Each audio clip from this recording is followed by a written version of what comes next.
vengo ante ti en adoración,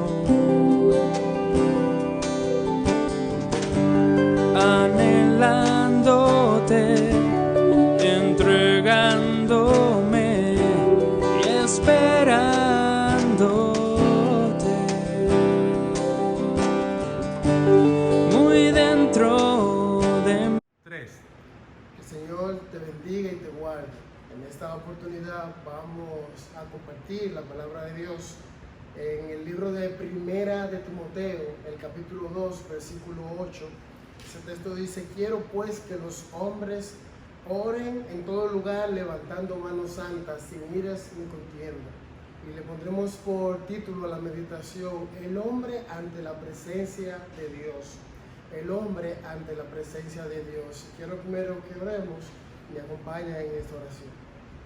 Padre amado y Padre eterno, gracias por tu amor, por tu bondad, por tu misericordia en nuestras vidas. Quiero, Padre, dar gracias porque tú nos has protegido y cuidado hasta este momento, hasta esta oportunidad, y te pedimos que tú nos ayudes a meditar en esta porción de tu palabra y poder en ella encontrar bendiciones para nuestras almas que nos ayuden a acercarnos y a conocerte más a ti, de manera que nuestra relación contigo sea más estrecha, que se pueda ver tu vida, Señor, en nuestras vidas. Te rogamos eso en el nombre de nuestro Señor y Salvador Jesús. Amén. Amén. De todas las actividades en las que los cristianos nos ocupamos, una de las más vitales es la oración.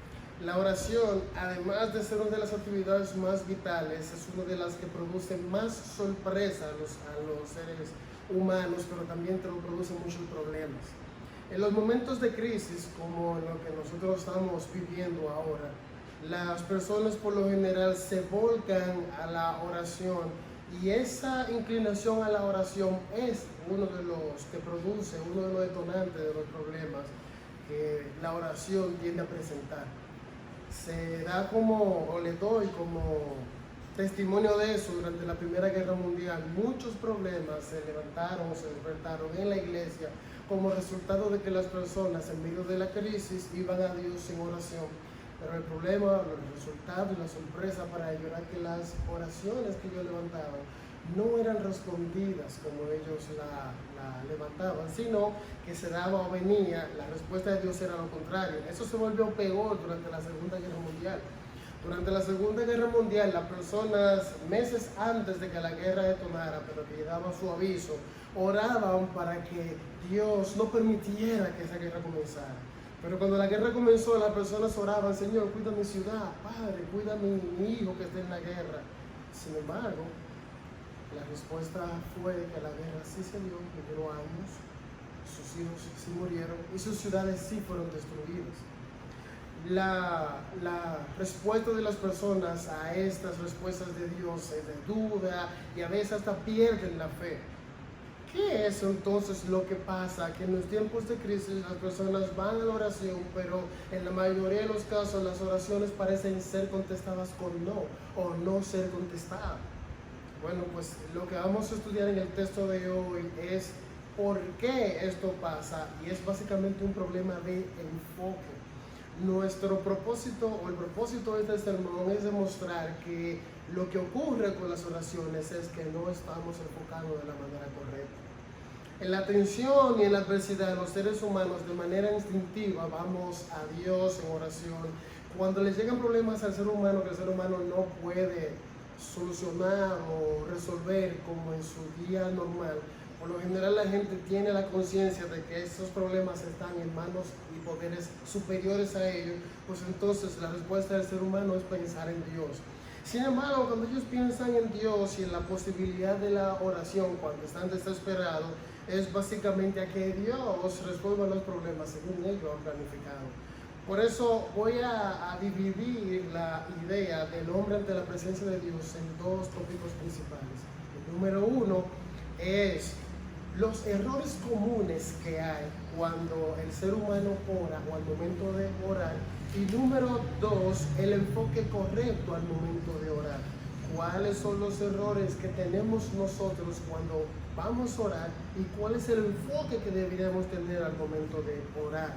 Entonces, la primera idea, ¿cuáles son algunos errores que nosotros tenemos o que hay en nuestra mente, en nuestro corazón al momento de orar? Cuando hay crisis, cuando hay momentos de dificultades, por lo general, los libros acerca de la oración, los mensajes acerca de la oración, a través de las redes sociales, tantas publicaciones acerca de la oración nacen y se vuelven casi virales, existen muchísimas. Sin embargo, cuando uno estudia esos libros, estos mensajes, estas publicaciones, nos damos cuenta que todos fueron hechos con un espíritu liviano, basándose lamentablemente en tres errores que existen con relación a la oración cuando nosotros vamos a Dios en un momento de crisis. Aquí le presento el primer error. El primer problema o error que tenemos en nosotros que causa dificultades y que causa desilusión al momento de orar, en la tensión y en la dificultad, es que abordamos el tema de la oración con relación a la respuesta. Nosotros estamos acercándonos a Dios considerando que la oración es un mecanismo para producir resultados. O sea, la gente necesita algo, lo necesita urgente y entiende que pedírselo a Dios, Él se lo va a conceder, que esa es la solución. La verdad es que nosotros no nos tenemos a pensar que la oración tiene que ver con algo más amplio, más grande, con la adoración. Cuando nos acercamos a Dios, deberíamos estar pensando cómo nosotros debemos acercarnos a Dios y si nosotros tenemos el derecho. Esa es la idea de adoración. No consideramos la posición que tenemos nosotros y la posición que tiene Dios. La Biblia describe a Dios en el libro de Jeremías como el alto y sublime que habita en la eternidad. Y habla en el libro de Isaías de nosotros como que nuestras justicias y nuestras bondades son trapos de inmundicia o suciedad. Esa es la posición que tenemos nosotros, esa es la posición que tiene Dios, no es par.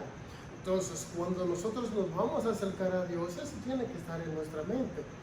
Si nos ponemos a comparar las oraciones que hace la mayoría de la gente de hoy con las oraciones que hacen los santos en la Biblia, los hombres de Dios que se acercaron a Él en las Escrituras en oración, nos damos cuenta que el orden de las peticiones y la naturaleza de las peticiones que ellos hacen son completamente distintas a las que se levantan hoy. Pues nosotros solamente tenemos que observar cuándo ellos piden y bajo cuáles circunstancias, cómo ellos consideran a Dios, cómo ellos tratan la oración, como adoración. Nuestra forma de pensar exagerada acerca de lo que Dios debería ser. Nosotros no nos ponemos a pensar al momento de orar en la naturaleza de Dios. Piensa en los siguientes atributos. Dios es infinito, Dios es eterno, Dios es sabio. Entonces, ¿cómo nosotros podemos presumir que podemos orar diciéndole a Dios cuál es la solución de los problemas que nos aquejan? En medio de la crisis, si oramos dictándole a Dios qué es lo que Él tiene que hacer, básicamente nosotros no estamos entendiendo a quién le estamos orando, al ser más sabio, al ser que es infinitamente sabio, al ser que es infinitamente bondadoso. Dios sabe cuál es la solución. En lugar de eso, deberíamos acercarnos humildemente a Él, dispuesto a aceptar su voluntad, nunca a dudar de su voluntad. Hay una pregunta que nosotros no hacemos cuando vemos o escuchamos de personas que oran y que han recibido ayuda de Dios y socorro en medio del problema. Nosotros oramos, no encontramos socorro y nos preguntamos por qué Dios no responde a mi oración como la hizo con Moisés, por qué Dios no responde a mi oración como lo hizo con Daniel, como lo hizo con Isaías, como lo hizo con Jeremías. Esa no es una buena pregunta. La pregunta debería ser: ¿por qué yo no he vivido la clase de vida que vivió Moisés, que vivió Daniel, que vivió Jeremías? La inclinación nuestra a pensar que tenemos la suficiente sabiduría para decirle a Dios qué es lo que Él tiene que hacer, eso es un error que nosotros tenemos marcadamente al momento de orar. El tercer problema o aspecto que tenemos nosotros al momento de orar es la falta de discriminar cuando una respuesta o cuando un suceso es respuesta y cuando no. Nosotros de manera muy liviana, le decimos alguna situación que nosotros no podemos explicar, esa es la respuesta de Dios a mi oración. Eso es un tema muy difícil, la verdad, porque a veces ocurren situaciones que parecen favorables en nuestra mente y en nuestro corazón, y nosotros llegamos a pensar y a decir, oh sí, sí, esa es la respuesta de Dios. Hay una escena en las Escrituras, en 1 Samuel, capítulo 23, versículo 7 hasta el 13, cuando Saúl estaba persiguiendo al rey David, cuando David no era rey, claro. Saúl perseguía a David y David fue a la ciudad de Keila a proteger a la gente de Keila, para que la gente de Keila estuviera bajo protección contra un ataque de los filisteos. Pero lo que pasó, que David va, lucha en favor del pueblo de Dios y se queda en Keila. Saúl recibe la noticia de que David está en Keila y él va a atacarlo, él va a acabar con David. Y usted sabe cuál fue la inclinación, la forma de pensar de Saúl. ¿Qué Saúl dijo? Oh, David está en esta ciudad, David está cercado de paredes y la puerta cerrada, él está preso, es mío, Dios lo entregó en mi mano. Entonces, David, por su parte, cuando escucha que Saúl va donde él, David consulta a Dios y le dice, Señor, ¿qué hago? Y Dios le dijo, vete de la ciudad, porque Saúl vaya a buscarte y la gente de Keila te va a entregar. Y David se fue, y cuando Saúl supo que David se había ido, pues entonces no le quedó más remedio que desistir de su ataque. En otras palabras, Samuel mal interpretó las situaciones favorables diciendo, esa es la respuesta de Dios a mi oración. La verdad es que no podemos interpretar una situación favorable como la respuesta de Dios, cuando nosotros no podemos explicar por ninguna hipótesis lo que está pasando, solamente tenemos que esperar en que Dios haga su voluntad. Bien, habiendo visto esos errores que tienen la oración, o nosotros al momento de orar, no la oración, nosotros al momento de orar, entonces, ¿cuál debe ser el enfoque que nosotros debemos de tener al momento de orar? Es un principio bien sencillo, está en 1 Samuel capítulo 2 versículo 8. El apóstol Pablo dice que lo importante es que los hombres oren en todo lugar, pero al momento de orar hay algunas condiciones que debemos de cumplir. Cuando nosotros culpamos a Dios y lo cuestionamos, estamos equivocándonos, porque a quien tenemos que enfrentar es a nosotros mismos. El apóstol Pablo nos deja claro a nosotros de que al momento de orar nosotros debemos cumplir con 3 condiciones. Primera condición, él dice que levantemos a Dios en oración manos santas. Levantemos manos santas. ¿A qué se refiere el apóstol cuando dice levantar manos santas? No se está refiriendo al símbolo de ponerse en un lugar con las manos hacia arriba, como hacían los judíos. Los judíos iban al templo, a las sinagogas a orar, y a veces estaba yendo en lugar de la oración. Lo que yo hacía era que se paraban en una esquina. Cuando oraban, ellos levantaban la mano al cielo, haciendo un símbolo, dejando ver a los demás que ellos estaban comunicando con Dios, con el Dios Santo que está en los cielos, y que ellos desde aquí de la tierra se querían comunicar con el Dios Santo. Levantar las manos hacia arriba, manos limpias o manos santas, era un indicador de carácter santo. Hablaba del carácter santo de Dios, y que nosotros los seres humanos debemos de cultivar un carácter santo. Claro que no el de Dios. Dios es santo porque Dios es apartado del pecado. Pero ¿qué significa cultivar un carácter santo de parte de nosotros? ¿O de qué manera nosotros podemos levantar manos santas? Tenemos que pensar de los efectos y resultados del pecado en nuestra vida desde el día de la caída. ¿Cuál es el primer efecto del pecado en nuestra vida, o de la caída, cuando el ser humano pecó contra Dios?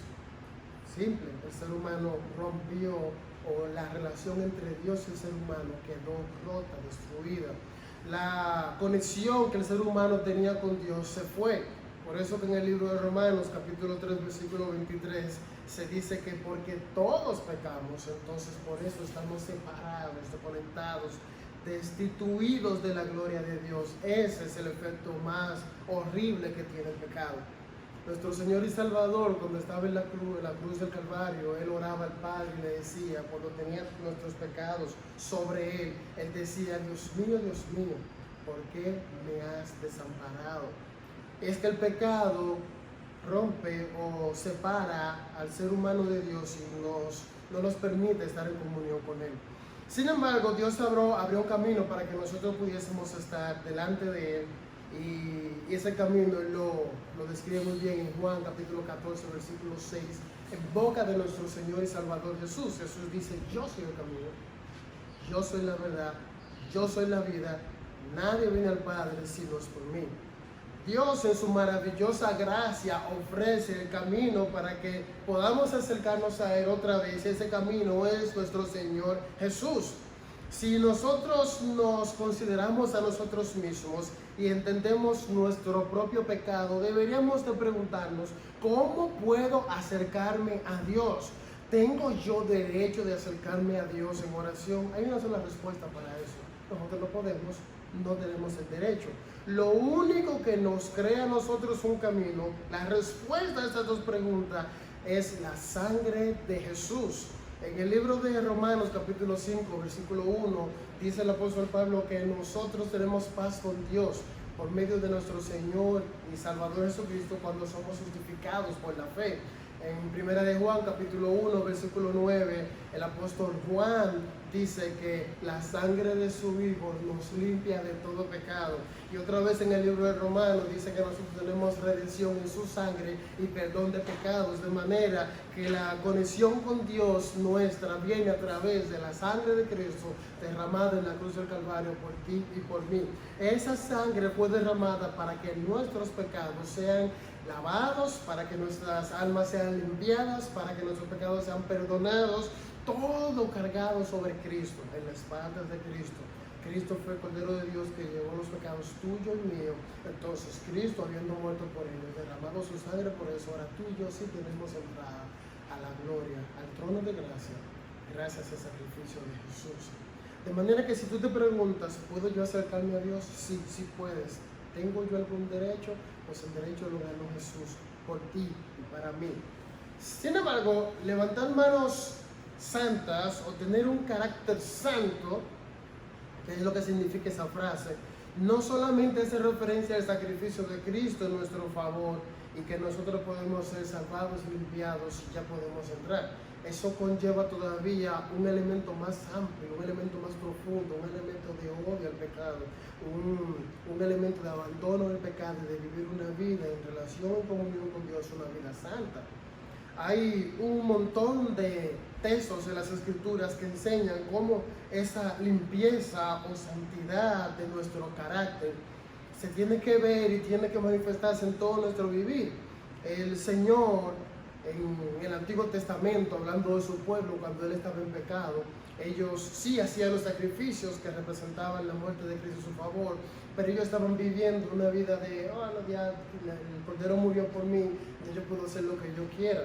Dios le declara en el libro de Jeremías capítulo 15, versículo 1, que Él estaba tan enojados con ellos. Ellos estaban en tal pecado que si Moisés y Samuel se ponían ante Dios a rogar por ese pueblo, Dios estaba dispuesto a decirle: lo siento, yo no los escucho. Pero otra vez en el libro de Ezequiel capítulo 14, versículo 14, el Señor dice que si Noé, que si Daniel, que si Job, que si esos tres santos intercedían por el pueblo de Israel para que sus pecados fuesen perdonados, Dios dice: los únicos que se salvarían serían ellos tres. ¿Por qué? Porque el carácter santo de esos hombres no estaba replicado en las demás gentes de Israel.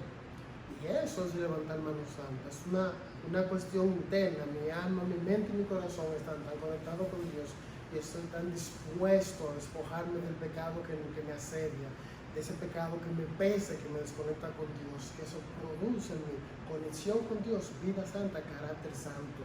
Así que el salmista David ora en Salmo 66, 18, que si en mi corazón hubiese pecado, Señor, tú no me hubieses escuchado. Esa es la idea del carácter santo, esa es la idea de levantar mano santa. Nosotros tenemos que confiar en Jesús, poner nuestra fe en Jesucristo para perdón de pecado, pero a partir de ahí confiar en Dios y conectar con Dios para vivir una vida santa, una vida de limpieza, un carácter santo, dentro y fuera santidad. Después que la iglesia fue establecida, los apóstoles tenían que enseñar a la iglesia, y cuando enseñaron acerca de la oración, Santiago dice en su libro, en el último capítulo, el capítulo 5, que la oración eficaz del justo puede mucho. Si ustedes pueden ver lo que el texto dice, que la oración poderosa, que la oración eficaz es la oración del justo, de aquel que ha sido justificado por la fe y tiene paz con Dios. Una escena muy interesante de las Escrituras está en Juan capítulo 9. El ciego es interrogado, un joven ciego que fue sanado por Jesús es interrogado ante el Sanedrín, y el Sanedrín le dice: mira, tú sabes que Jesús es pecador, da gloria a Dios y di qué fue lo que él hizo. Y él le dijo: mira, si él es pecador, yo no estoy seguro, yo no lo sé. Lo que yo sí sé es que nadie había sanado a otro. Y yo tengo los ojos abiertos después de ser ciego, nací ciego. Eso para mí, le dice el ciego, es más que evidencia de que ese hombre está conectado con Dios. Y entonces viene la gran declaración: sabemos que Dios no oye a los pecadores, pero si alguno es temeroso de Dios y hace su voluntad, a ese oye. El ciego lo que le estaba diciendo al Sanedrín: yo no creo que Jesús era un pecador, yo voy a dar gloria a Dios con esta declaración. Yo fui sanado porque este hombre clamó a Dios, y Dios no escucha a los pecadores, y yo estoy sanado, de manera que yo no creo que él tenga pecado, que a él le quede pecado en su corazón. Este ciego, sin conocer a Jesús, defendió a Jesús usando una muy buena teología. Entonces, ¿qué se puede decir de ti y de mí con relación al pecado en nuestras mentes y en nuestros corazones? Todavía nos sentimos nosotros con derecho de preguntarle a Dios por qué Él no ha respondido nuestras oraciones, o estamos conscientes de que esas manos santas no están siendo levantadas. Piensa en eso. Sin embargo, esta no es la única condición que da el texto da otra condición. El texto da como segunda condición manos sin ira, sin ira. Y es sumamente importante entender lo que significa la palabra ira aquí. No es arrebato de ira, enojo, yo me pongo guapísimo por lo que me pasa. No. Es una condición permanente de mala voluntad y resentimiento en nuestras vidas. Esta ira a la que el texto hace referencia, 1 Timoteo capítulo 2, versículo 8, es, repito, una condición permanente de mala voluntad y resentimiento en nuestras vidas. Eso es con relación a otros. Cuando nosotros nos acercamos y consideramos a nuestro prójimo, a nuestro vecino, a nuestros amigos, a nuestros hermanos, ¿cuál es la condición en nuestras mentes y en nuestros corazones? ¿Cómo está nuestra voluntad hacia ellos? No son solamente acciones esta ira, sino que va más allá, hacia el enfoque, hacia la actitud de nosotros y de nuestra vida. Eso es una cosa muy importante, porque creo, y eso es lamentable, que todos nosotros fallamos en esta área, en este punto. O sea, yo sí puedo testificar de que mucha gente, no solamente aquí, sino en toda la historia de la humanidad, ha puesto de manera evidente y veraz su fe en nuestro Señor y Salvador Jesucristo, y ha luchado con todas sus fuerzas para levantar manos santas. Pero en cuanto a nuestra actitud y el enfoque de nuestros corazones y nuestra mente con relación a otro, muchas veces sí guardamos resentimiento. A menudo nuestras acciones, nuestras quejas son motivadas por cierto rencor que nosotros sentimos, nos sentimos agraviados. No creo que debiéramos sentirnos agraviados con Dios, aunque hay alguna persona que llega a vivir esa blasfemia tan grande, pero por lo general nosotros nos sentimos agraviados a los demás.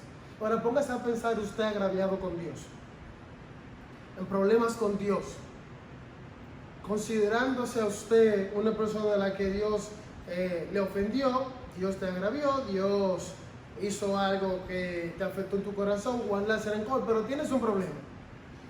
Tienes un problema y entonces tienes que ir a pedirle un favor en oración.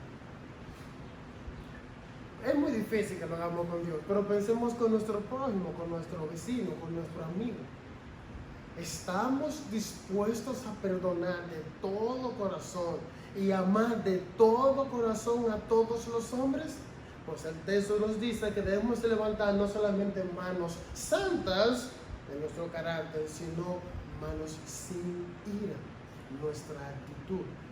¿Recuerdan la historia de los dos deudores? Esa es la parábola que contó Jesús de un rey que llama a un siervo que le debe decenas de miles de talentos. Una cantidad tan grande que este hombre nunca le iba a poder pagar, le iba a poder pagar.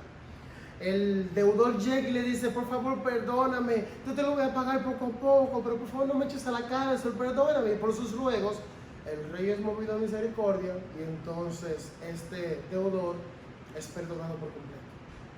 Ese siervo sale de la presencia de su rey contento de esa gran deuda que le ha sido perdonada, y cuando encuentra a un siervo igual que él, que le debe cientos de talentos, de denarios, mucho menos deuda que se puede pagar, le dice, mira, págame lo que me debes. No, ahora yo no puedo, mi hermano, mi compadre, pero yo te lo voy a pagar todo. Y este dice la Biblia que lo oficiaba, págamelo ahora, te echo a la cárcel, y no mostró ni un poco de misericordia. ¿Cómo concluyó Jesús? Que si nosotros, que hemos sido gigantemente perdonados por Dios, se nos ha perdonado la ofensa más grande que hemos tenido, hemos ofendido a nuestro Creador, hemos roto nuestra relación con Él por pecado, nosotros hemos sido condenados y Él nos ha perdonado y nos quita la condenación. Nuestro Dios nos ha perdonado de una manera inimaginablemente grande. ¿Por qué nosotros no podemos perdonar a los que nos rodean? ¿Por qué todavía guardamos resentimiento y rencor en nuestras vidas? Entonces para Dios eso no tiene sentido. Por eso en la oración del Padre Nuestro Él dice que tenemos que pedir perdón y perdonar para que podamos ser perdonados. Así que el perdón que se nos da a nosotros debe ser resultado del perdón que nosotros damos, porque entendemos que por perdón es que nosotros somos salvados. Dios te perdonó, tú no te lo merecías, tú no te lo ganaste y Él te lo dio, tú tienes también que darlos. Si tú vas a pensar de alguna manera a la luz de estas enseñanzas de las Escrituras, que hay algún espíritu que te haga digno o que te dé el derecho de ser escuchado, o que tus oraciones sean escuchadas por Dios, bueno, yo te voy a decir que hay un espíritu, hay una actitud, hay un carácter que se gana el derecho, y es el que está completamente descrito en 1 Corintios 13. Todo lo cree, todo lo soporta, todo lo espera, todo lo busca, nunca deja de ser, no se goza de la justicia, se goza de la verdad, está dispuesto a entregar todo lo que tiene, sus bienes, hasta su vida, por amor. Es el espíritu del amor, amor a Dios y amor al prójimo. Jesús llevó eso hasta lo sumo en el Sermón del Monte, cuando Él dijo, si alguien te quita la capa, dale la túnica. Mateo 5:44 continúa diciendo, amen a sus enemigos, bendigan a las personas que los maldigan, háganle bien a las personas que los aborrecen y oren por los que los ultrajan y los persiguen. Ese es el espíritu que debe de reinar en una persona que se va a acercar a Dios. Sus manos sin iras en el corazón, sino que cambia esa ira por amor. Ahora, cuando vamos a acercarnos a Dios en oración, que Él quiere que lo hagamos, debemos de recordar que son manos santas, es decir, un carácter santo, y manos sin iras, es decir, una actitud también de amor. Pero esas no son todas las condiciones, todavía hay una tercera condición. La tercera condición que describe el texto es que son manos santas, sin iras y sin contienda. ¿A qué se refiere el texto cuando dice sin contienda? El texto está hablando de nosotros mismos. Es esa vacilación, esa inseguridad, esa duda que hay dentro de nosotros. La mano santa sería nuestro problema con Dios. Manos sin ira sería nuestro problema con los demás, pero manos sin contienda es nuestro problema con nosotros mismos. Nosotros dudando de que si Dios está ahí, nos está escuchando, dudando de que si de verdad Dios es bondadoso, dudando de la disposición o la prontitud de Dios para responder nuestras oraciones. De hecho, todavía vamos más lejos y llegamos a dudar de la posibilidad de la oración, o en otras palabras, si orar tiene algún sentido. ¿Tiene sentido orar? ¿Tiene sentido?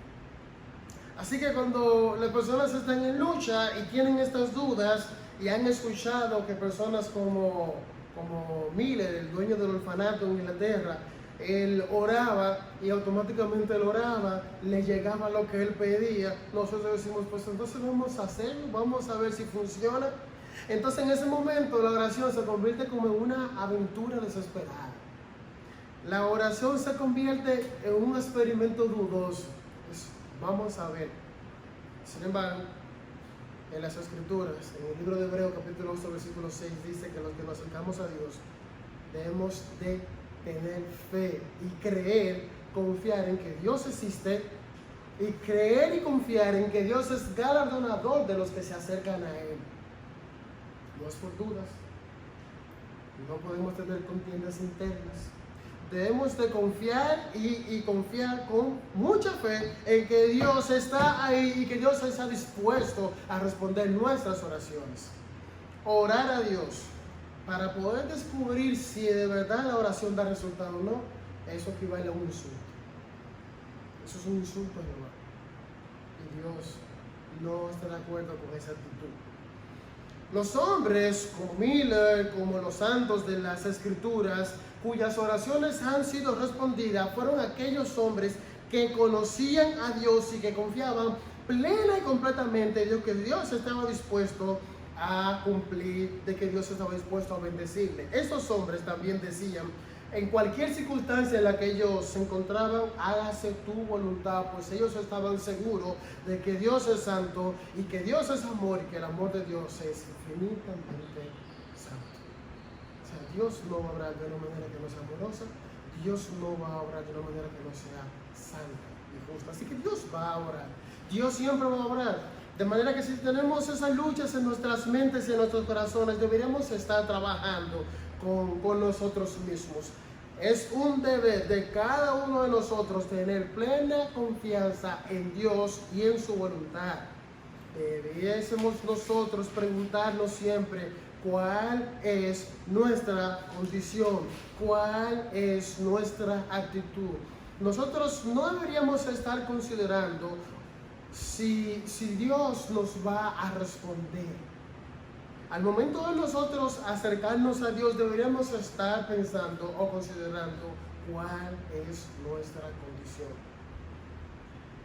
Al considerar nosotros la oración, deberíamos de tener mucha sorpresa. Debería producir sorpresa en nuestros días. Ese sentido de sorpresa no es por el hecho de que Dios haya respondido alguna de nuestras oraciones. Deberíamos tener sentido de sorpresa de que aún nosotros, no cumpliendo con lo que las Escrituras dicen, Dios haya respondido aunque sea una de nuestras oraciones.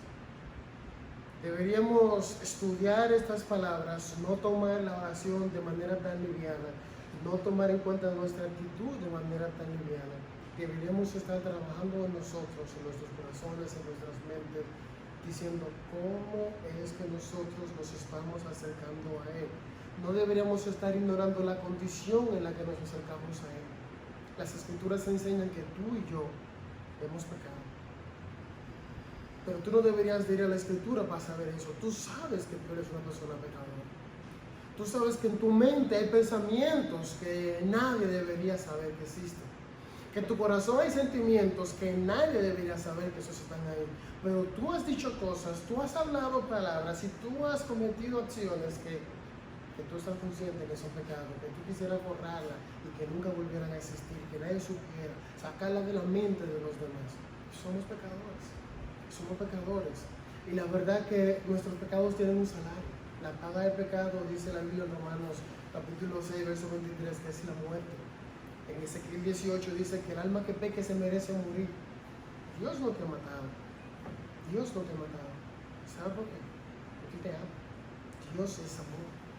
Y en su maravillosa gracia, Dios ha ofertado la solución para ese gran problema que tú tienes, que es tu pecado. El problema de tu pecado se soluciona con nuestro Señor y Salvador Jesús. Jesús, cuando estaba en la cruz del Calvario, oró por nosotros. Jesús lo hizo por ti y por mí. Y Jesús sufrió lo que te tocaba a ti. Jesús ya sufrió la separación del Padre por ti. El Padre lo dejó por ti. Cristo es el camino que nos lleva al Padre, camino vivo, camino verdadero que nos lleva al Padre. Jesús, nuestro Señor y Salvador, viene a ser la solución inmediata al problema de nuestras vidas.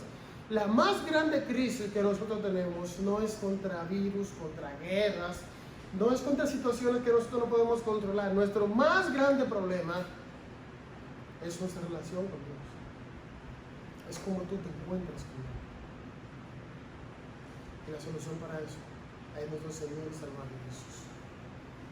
Alguien le preguntó una vez a Jesús: Jesús, ¿por qué Dios permitió que murieran estas personas de Galilea? ¿Por qué permitió que murieran estas personas en el templo? Gente inocente. Jesús le respondió: la verdad es que si ustedes no se arrepienten, ustedes se merecen morir igual. Estamos vivos no porque lo merecemos. Estamos vivos por misericordia.